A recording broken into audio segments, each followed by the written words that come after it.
Alrighty. What is up, guys? This is Kyle here.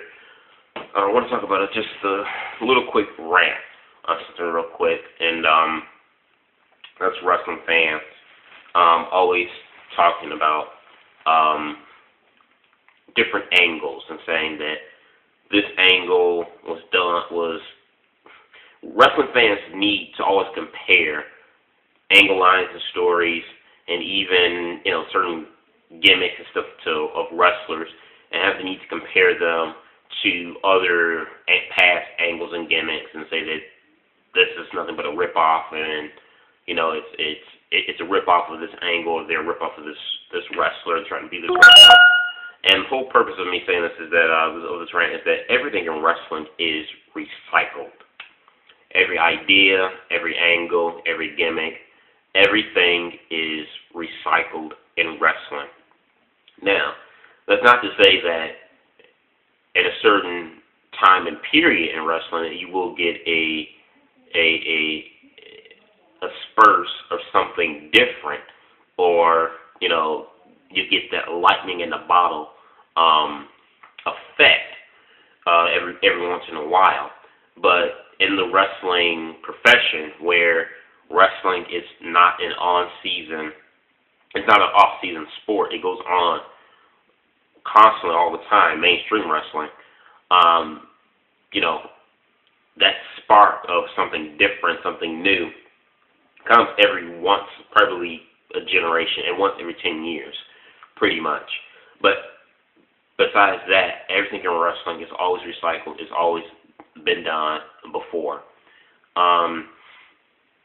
People compare the whole Aces and 8 angle from TNA. Oh, this is a knockoff of the Nexus angle that WWE is trying to do.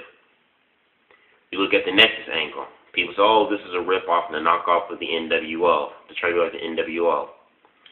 Well, guess what? The NWO was a knockoff and rip-off of a New Japan Pro Wrestling idea. The whole NWO thing, Eric Bischoff got that idea off from a New Japan Pro Wrestling idea. So the NWO were not the originators. People say that WWE is well, back when it had the Attitude Era, WWE is hardcore. It's hardcore. No. Before WWE were hardcore with the whole Attitude Era stuff, you had ECW, Extreme Championship Wrestling. Everything that WWE did in the Attitude Era, hell, Combat Zone Wrestling, CZW, everything you see that Combat Zone Wrestling doing now, ECW did it before, recycled. People complain and bitch about the Ryback gimmick. Oh, he's like Goldberg. He's like the love child between Goldberg and Rob Van Dam, which I completely agree.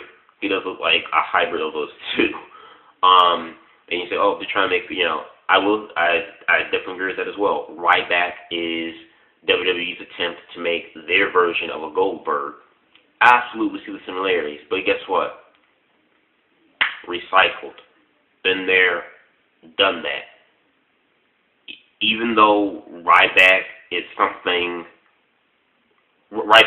new, we've seen it with Goldberg. Hell, even after Goldberg, we had the same similar thing to Brock Lesnar. Brock Lesnar barely lost any of his matches. Now, he didn't have the big hype, and he wasn't billed the way like Goldberg was billed, but his build was pretty similar as well to Goldberg's. Brock Lesnar basically lost. Like when he came out, as soon as he came straight out of the gate, he basically didn't lose any of his matches either. I think until he lost the WWE Championship to Big Show, that was like his first loss. But other than that, he was like on a complete tear and just like won every single match he was in. So, Ryback is not the first guy to have a whole winning streak thing going on. People bitch and complain about Brodus Clay. Brodus Clay, the Godfather. It's recycled. You have Jack Swagger, who does the all pretty much American gimmick. You could say it was the knockoff of Kurt Angle's Olympic gold medalist gimmick. everything in wrestling has been rehashed, has been done before. Ric Flair's flashy persona and his flashy attire. He got that gimmick from Gorgeous George, a wrestler from the 60s. Hulk Hogan got some of his characteristics from the wrestler superstar Billy Graham. You can even say guys like John Morrison and Shawn Michaels, when they, wear their flashy, over-the-top outfits, their inspiration was Ric Flair when he wore flashy stuff.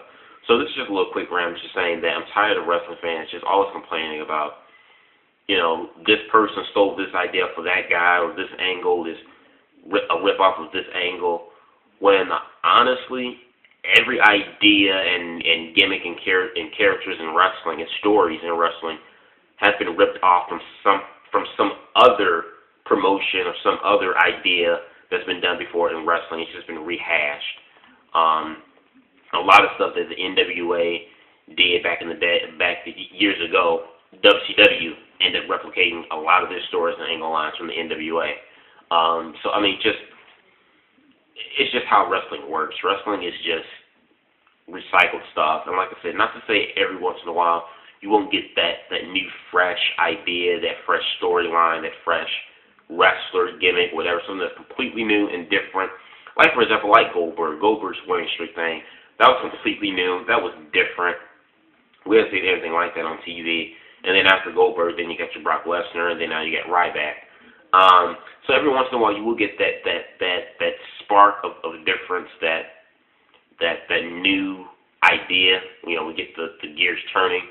But in professional wrestling, it only comes very sparingly, every once in a while. That's why you hear the phrase a lot in the wrestling business, a lightning in the bottle, meaning it's an effect that only happens once. It's a boom period, and it'll never happen again. Just like the NWO, lightning in the bottle, boom period. The Austin McMahon feud, boom period, never happened again. The Rock and Austin feud, boom period, never happened again. Attitude Era, boom period, never happened again. The ECW Revolution, boom period, never happened again. CM Punk's pipe bomb from last year, boom period, never happened again. So that's just my thoughts on this whole thing, this tangible thing that wrestling fans have, where they think everything is a knockoff and a ripoff of something else, where everything is recycled in professional wrestling. Give me your thoughts, comments, subscribe. Peace.